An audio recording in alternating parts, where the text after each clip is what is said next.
we're here to talk football, the other team in Manchester have also realized today that it's not easy to go to Aston Villa and get 3 points. When Arsenal went there the other time, that team we're talking as if Aston Mm. Villa were kind of wolves or something.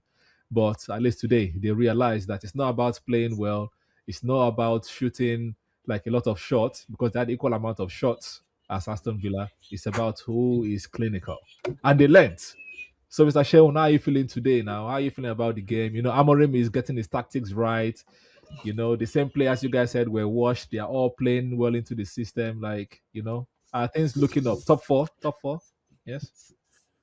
Yeah, I mean, top four, top five, top six is looking more and more out of reach. The more points that we drop, so that's not looking very likely. I think the last, I don't know, 6 or 7 fixtures that we had, where we had Bournemouth, Crystal Palace, Everton, and Wolves. I think we only came away with 2 wins. I think out of and against Crystal Palace and Yeah. Wolves, from that fixture list. So it's not going to get any easier than that run that I just laid out, right? So it's unlikely that we make it in top four. For what it's worth, United put up a better performance today than I've seen from Amorim in from that I've seen from any manager, I would say, because the team was dominant, like from head to toe, from minute 1 to minute 90, in every single area basically of the pitch. We were in control. So it's too bad that we couldn't turn that into a victory. And I think the real test now is whether or not Amorim has the wisdom, I think, or the managerial chops to manage the emotions of the players. Because I think the frustration is starting to seep in. Like there's a lot of drama around the club. You could see Bruno's reaction after Bournemouth, where he was visibly upset. The whole thing with Kobbie Mainoo, I don't believe that he's injured. I don't believe that injury stuff for a single minute. I think he was Mm-hmm. dropped. So there's a lot of drama around the club, and I think Amorim just has to find a way to not have this story be the same all the time. Where almost there, we just unlucky or too bad or a different day. Enough of the story. We need 3 points, and I think unfortunately today we're not able to get it. However, for what it's worth, I think between fourth and ninth is like 3 points or so. Exactly. So it's still So within reach. there's it's still within reach. I think there's still a lot of Premier League football to play. Exactly. And I'll turn the question around to you guys, with you, Dr. Tools, as well. I mean, is Aston Villa now in contention for the title race because they are pretty much like unstoppable. Yeah, I think, I mean, Like I think they have 10 wins in a row. yes, they have So 10 wins in a row. I think they're, well, like 3 points, still just 3 points behind the league leaders. No, let me not call their name because if you call their name now, some people will be triggered. They're 3 points behind the league leaders. So yeah, definitely they are in the title race, just 1 point behind Manchester City. But it's Unai Emery. We know Unai Emery as former Arsenal manager. We know that he has these kind of runs in him. He can go 22 games unbeaten and then towards the end he bottles top four. So when the later stages of the Champions League comes, he's going to want to prioritize, and that is where the what's it the tire meets the road. That is where we will see if Aston Villa has the to make it to the end. But I still think overall it's still between City and Arsenal. But it's nice for Villa to be there to make the league interesting. To know to put pressure on also City as well. It should not be that only City's putting pressure on Arsenal. Let Aston Villa also put pressure on everybody. mm, Let the thing be interesting. Let the league be wide open. Let's see how it goes. So that nobody can say Arsenal run away with the league if they eventually win the league. So yeah, that's why I say they're in. no, I mean, David. The flip side of this is that like Aston Villa are not playing particularly well, right? Morgan Rogers, I think, is lucky that he was up against Lenny Euro But it's today, also on form. It's on and form in his life. Lanier's is on form, and Lanier just gave him 2 goals as far as I'm concerned, basically with Nivet. So like, how sustainable is this Aston Villa way of playing football where they basically have nothing to offer for but 90 because minutes, but you then get the results. Morgan Rogers can score. So in terms of sustaining it, I don't know how long they can keep doing it. I know if anything, this season has been a season where we've discussed people going on run of luck, and then whenever that luck runs down, what happened. We experienced that with Palace at a point. We experienced that with Liverpool at a point. I think we saw the true colors of Aston Even Villa at the Chelsea beginning of the too. season. Even Chelsea too. Yeah, we discussed Chelsea too. We saw the true colors of Villa at the beginning of the season, the first 4 5 games, right? But somehow they've been able to turn the corner. And if you watch their games, it's not particularly pleasing. They just seem to, put the ball in the back of the net and get the 3 points. I don't think it's going to be eventually sustainable. I think their run on the continent. I think they're in the is it the Conference League or no, I think The, Europa League. I was think it? that run will Yeah, yeah, yeah. Go ahead. yeah, I think they're in the Europa Europa League. I League, think yeah. that run will eventually catch up with them in February. I heard reporters asking Glasner the possibilities of his team playing is it 9 or 10 games in February. I think that same fate is awaiting Aston Villa as well. How they navigate February will tell, but I don't see them continuing, with this. It will drop at a point, and usually, like I always say, when that drop happens, it's usually massive. Liverpool felt theirs. I think they almost did 5 matches losing, losing everything. Crystal Palace has been dropping. I saw results and performance on the field too. Yeah. So I believe when it's Aston Villa's turn, the Green Reaper will come and will collect. Please, before Basically. we So that's I think. yeah, yeah, before we go too far, Mr. Sean touched on something that he wants us to glaze over, but I want us to, just come back a bit. Talked about the drama, United always coming back. And this week it was reported that your manager, Amorim, said that the United youngsters are entitled. Do you agree with that statement from, as a fan? People like them, Isaac, Lizzie, Heaven, and Mainoo that is now injured in quotes, you know, asking for Mm. more game time and I not don't waiting think. for their turn as Yeah, I mean, I don't think Amorim is saying anything that everybody else hasn't said at one point or the other, which is that this current generation of footballers basically they are sports entitled young mm, men, and it's not something that's limited to football alone. It's a societal thing, like at large, but specifically in football. Yes, a lot of these guys, all they need to do is have a few good moments, and then next thing you know, there are a bunch of people on Twitter, on social media hyping them up. yeah. And Arsenal fans deal with this as well. United fans deal with it too. Every single fan base has, especially, and it's worse if the manager isn't But playing Arsenal well, fans, Arsenal right? And fans don't so, have like ex players saying the players should leave. I don't, no, I don't you remember guys, any Arsenal fans, Arsenal ex players saying Nketiah should leave or Joe Willock should leave no, or you don't Miles make should news that leave. way, right? Arsenal as a club, as an entity, doesn't make news like in that way. But you guys still have your own like Nwaneri and all these other guys that like their issues basically, and there's always like, okay, are they going to be given Yeah, a yeah, yeah, chance to yeah. play or not?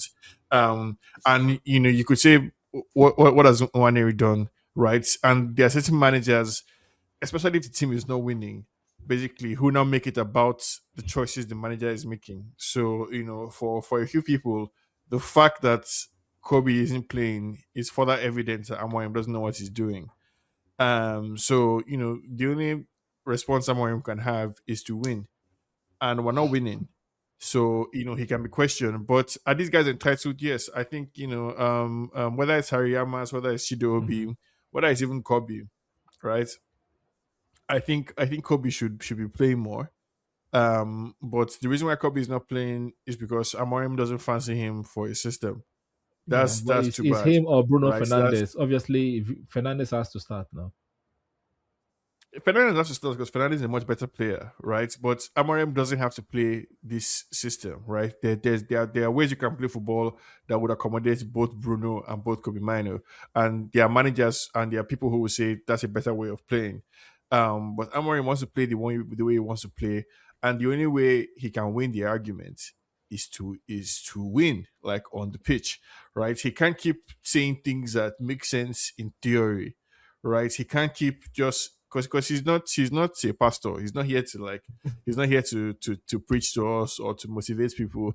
He's here to win football games, Games. right? But he's very good at diagnosing the issue. He's very good at like talking, saying the right things and pointing out what needs to be done. But okay, win. So like today, for example, he would have been such a bad guy if we won today. Like he would have been so badass because like I said with Kobe Mano stuff, I don't believe Kobe Mano is injured. I think he benched Kobe. So he would have benched Kobe. It would have been without Umbuemo and Ahmad, and it would have been a win on top of a very solid performance. Like he would have been on top of the world. But for one reason or the other, it's not. It's just not working, and it's compounding basically all the L's. So yeah, Amorim is correct basically, but his wise statements are getting drowned in a sea of L's, and it's a lot. Um, I mean, I know what you guys think. My conspiracy about Kobe on correct or not, like is like because I think Amorim is lying. I think they basically told them, "Hey guys, but let's try and minimize the drama." So we'll both agree that like you have an injury. This injury is going to last you enough time for transfer window to open, and you can go to wherever you want to go to. Right. But between all of us, so you're not playing again here. Sorry, David. And that's what I think happened. David, before you come in, let me just throw some agenda in there as well. Why not? Um, Okay. right. No, I don't think Amorim is wrong to do that because obviously when Kobe's brother is coming to sell t-shirts or wear t-shirts to say free Mainoo, like you're putting your brother in jeopardy in the first place. So someone has to be punished. I don't think the club ethically can stop the brother for coming to watch Kobe's matches or not give them tickets. Yeah. So someone has to be fined, and Kobe is going to be fined for that. And the other agenda I want to drop in there is like in situations like this where a manager's job is online. Usually, what they do is to play the experienced players, right? They believe that the experienced players who listen to them, they can kind of relate to the predicament and will get them out. Whereas someone like Kobe will just want to Mhm. play football and just want to have fun, whereas they will not understand the impact on the manager. So even someone like Ugarte is not even playing right now. Ugarte, you don't see Ugarte not complaining again because he's a matured player. I understand. Okay, this man's job is on the line. We have only one game a week. I don't have enough chances to play. Let me just sit down and collect my salary. As long as they are getting results, I'm But happy. why is the man's job on the line? Right? The man's job is on the line because he Son looked getting at the way we were results. playing before. All the other managers that were playing, everybody was trying to make something happen with 4-2-3-1, 4-3-3, some version of the same, which is what most people in football around the world are playing right now. Everybody was trying to one variation of the system. You add your own sauce to it, your own spice to it here and there. You tweak it, you make it work. Amorim said no. Forget all of this. Like throw everything that you guys know away. Basically, I want to start my own way, and so we're going to lose basically until we're tired of losing, and after that, right? After that, they'll be win. So if you're Kobe and you're looking at the situation and you're thinking to yourself, what the fuck is going on here? Like why? Like I grew up basically watching Rooney and Ronaldo. Of course, I'm not even trying to form. He's basically trying to just discredit everything that existed about Man United at any point in time and build it in his own Amorim Yeah. image, which is fine, right? To an extent, you need to do that, but you need to win at the same time. Like he has too much mouth for somebody who's not winning, delivering results on the pitch. That's a disconnect for me. I don't know, David, how you see it? Yeah, I mean, I agree with you. Result is king. Yeah. I also agree with him that young players are entitled these days. And the only reason why, the music is louder for Mainoo than compared to someone like Waneri is because Waneri's manager is getting the results with or without him. You And Waneri understand? is not So in England. Already, Waneri is not playing the England squad. Yes, Meno was their star boy in it's the not. Euros. He was playing Oh well, yeah, that's true. So and Mainoo now made it he to might the not go to World Euros. Cup. So I think that's also triggering the press. Like, no, One play of this the guy. Let things, him go to yeah. World Cup. And we want to win something, But that's also as a Yeah, yeah. factor. So result is king, really. I mean, if you're saying this person is not good, and the your team sheet, your lineup every week is also not good enough to get the results, and we're saying try this other guy now, maybe that will get the result, and you're saying no, no, no. So it's a fault on every side, right? Mhm. While it's correct that these guys are entitled, it does more of what Hollywood people call red carpet work. You're doing more of that than the actual deed that you're brought in to do. Yeah. You're not getting the 3 points at the end of the day. You're Bro. playing one game every week. I mean, it typically just means that you have a more relaxed squad, a more rested squad, and then you're not doing the business that you're supposed to do, right? And it's giving us philosophers talk every press conference, diagnosing the issue. I mean, it qualifies to be a Nigerian at this point. We talk a lot about the problems Bro. of our country without, without You solutions. can So explain. The guy can exactly, explain. Hmm. you're just explaining and explaining and explaining. I think maybe he's better suited as a director of football. Explain the problem, but you're not the person who is addressing the problem on the pitch. Unfortunately, that's his job. He's the one to address the problem on the field, and it's not doing that. Trust the process, I guys. mean, Trust the while process. while those of us who are not United fans like to see the overall scoreboard at the end of the day, you still feel bad, right, that it's happening to a club. But then again, it's United. Just happy, just here to collect. Yes. That one's a day. Well, I mean, let's segue to the Wait, other before we team segue, you did in not tell us. Manchester. Is it a? You didn't give us your own opinion. Is it a three-horse race? Oh, okay. Is that true? So No, David. I think you no, I said don't. I don't. Villa. You said Villa is going to fall off. Yeah, I said Villa is still going to watch. Yeah, Yeah, but I Sean said. has not told I us his still think own. it's two guys. Yeah. It's two guys. It's Arsenal and City. I think Arsenal is here to keep us entertained and to give us a great storyline. For eventually when they fall apart. So yeah, it's a 2 horse race for now. But what I still think we're in for some kind of surprise. Here and there. Sunderland were the initial surprise. I think they're starting to wobble. Crystal Palace were doing gra. I think they're starting to wobble as well. I think you guys are correct about Villa too. They're gonna drop points. Yeah. I think we're not there's somebody who's just gonna rise from this mid table cluster that's happening. I think somebody's gonna get their shit together between now and January, and second half of the season is gonna be we're gonna be in for a surprise. That's my dark horse Okay. Fair enough. Fair enough. take. Just can you touch on this as a United fan or United rep? Do you think Mainoo should leave this January? Yeah, I mean, Summer? yes, you should go. I was looking at James Garner playing, fantastic football against Arsenal. I don't begrudge any of these young boys that want to go out there and fight for their own football and fight and make it. Amorim wants them to fight within his own idea and system. Okay, sure. But at the same time, Kobe is a baller, right? Kobe doesn't need to prove that he can be this specific type of midfielder that Amorim is looking for. It's okay if he's not, Yeah. right? It's what was the deal with McTominay. He wasn't the midfielder that suited Ten Hag Mm. system. It doesn't mean that he's not a Ballon d'Or contender under another man's style of football. So let Kobe go and play somewhere. It's short for me. It's short for Kobe as well. Like he can play Is football. it going to play in any So top team? yes, yes, In England, yes. I think in England, yes. Anybody who isn't playing this kamikaze two man in midfield thing, which is most So like teams, which I, top th- I, six th- I think team? Kobe Which can top six easily team play. can he play for? I think if he's in Arsenal and Zubimendi mistakenly gets injured, he's in Yeah, so he's not trouble, starting at right? Arsenal. Yes. No, he's not starting at any of these teams, right? Okay. That, we're that not that's not starting at Kobe's any thing of yet. them. So he's just saying that he can be a Especially good since squad this member guy and has, he will get more game especially time this, than since he's this guy has getting. destroyed his career. This guy has destroyed his basically he has lost at least almost a year's worth of football at peak development time, basically. And Amorim said something crazy. It's like, oh, Rooney was on the bench under Fergie. Ronaldo was on the bench under Fergie. What Amorim was forgetting was that Fergie was a madman. Like Fergie would play, two right backs in center midfield, Fabio and Mhm. Rafael against Arsenal, right? Some days our midfield would be Anderson and Gibson away at AC Milan.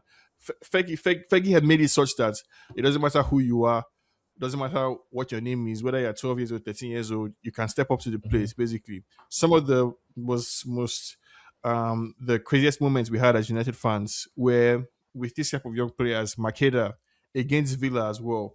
So like that was in the lifeblood. It's not the same as being on the bench on Amorim, because on the bench on Amorim, you're on the Yeah, bench. sorry. My Is last point on this Mainoo it's one, I promise I will stop after this one. Right. So from that answer, it shows that like it's not Amorim is not wrong to have him on the bench, and trust other players. Because if people are saying leave, leave, leave, it means Mainoo, for the all of the superstardom that people are saying that claiming that he has, well, if he has to go to like the mid table teams like them Bournemouth and stuff to go play, or have to go abroad to go and be playing for like them Napoli and those kind of No, I teams. mean, yes, he should go and play somewhere else, because the reason why he cannot play United is because Amorim wants to play a particular type of Hmm. football, basically, where he's playing three defenders, two central midfielders, basically, which is one is a DM, one is an attacking midfielder, and two wing backs. He's playing a different type of football. Kobbie works very well in a standard 4-2-3-1 or 4-3-3 style of football. He plays, I think, in most teams basically in the world, and quickly, if he goes to any team and is given a chance, he will quickly become a first team player, because he can play like he's a baller, and it's short for him. It's the same thing that like it's how we ended up in England. In England, Southgate was trying. What was this guy's name? Trent Alexander in midfield. Tried it once, tried it twice. It didn't look. As soon as Kobbie smelled the pitch, as soon as he smelled the pitch, it was obvious that okay, this is the guy that needed to be the starter. So Amorim was trying to come and pour sand in this guy's garage, basically discredit his name and make it seem like because he cannot do exactly what it is that I want him to Yeah, do. No, that's not fair. fair enough.